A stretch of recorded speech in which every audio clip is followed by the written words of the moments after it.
Hello, thank you for joining me. Think about the guitarists and drummers in your favorite rock bands. Think about the thousands of working jazz musicians who can't read a note. Think about Ravi Shankar, one of the great sitar virtuosos of the 20th century. None of them needed musical literacy to become masters of their instrument. Over the next couple of videos, I want to question something almost every instrumental teacher takes for granted, that reading music has to come right at the start, alongside all the physical work of learning an instrument. I don't think it does, and in this video I want to show you why the link between playing and reading is a lot less obvious than it looks. Long before notation came to dominate Western music, music passed from master to student by imitation. The Guru-Shishya tradition of Indian classical music is a good example. Years of sitting with a teacher, absorbing everything by ear. In West Africa, griot musicians learned the same way, carrying entire histories, genealogies and repertoires in memory, passed from one generation to the next, without a page of notation in sight. And across medieval and Renaissance Europe, generations of folk and troubadour musicians learned and performed music the same way long before notation was in common use.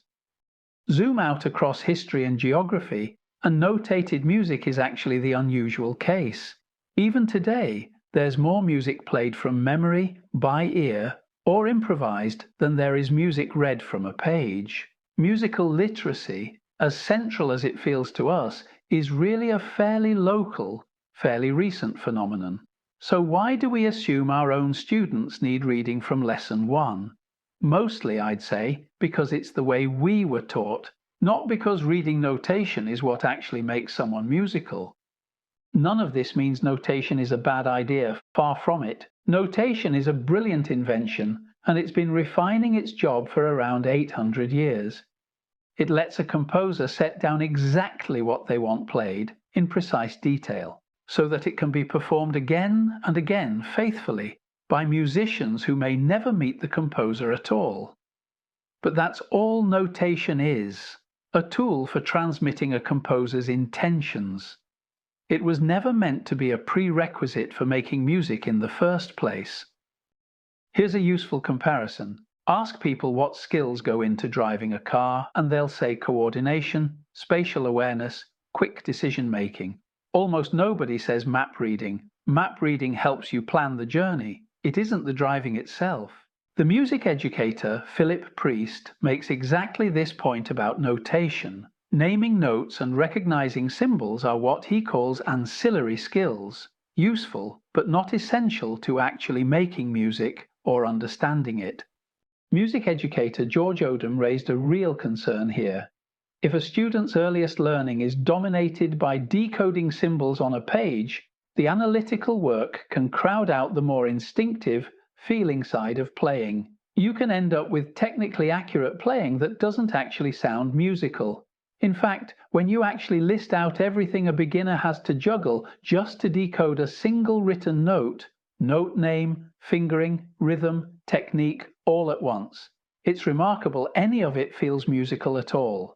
I'll walk through that list properly later in this series. So if reading isn't essential to musicianship, why do we still insist on it right from the very start? This isn't a hypothetical question. Earlier in my career, as part of my professional work, I was called upon to interview countless instrumental teachers.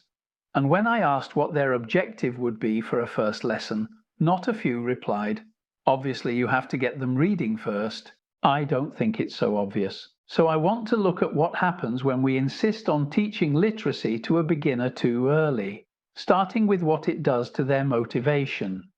Here's a comparison worth sitting with.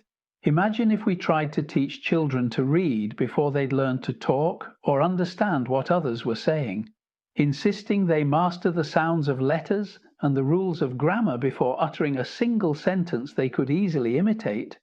It sounds absurd. But musical notation works in a remarkably similar way to written language, and there are real parallels between how we learn to speak and how we learn to play.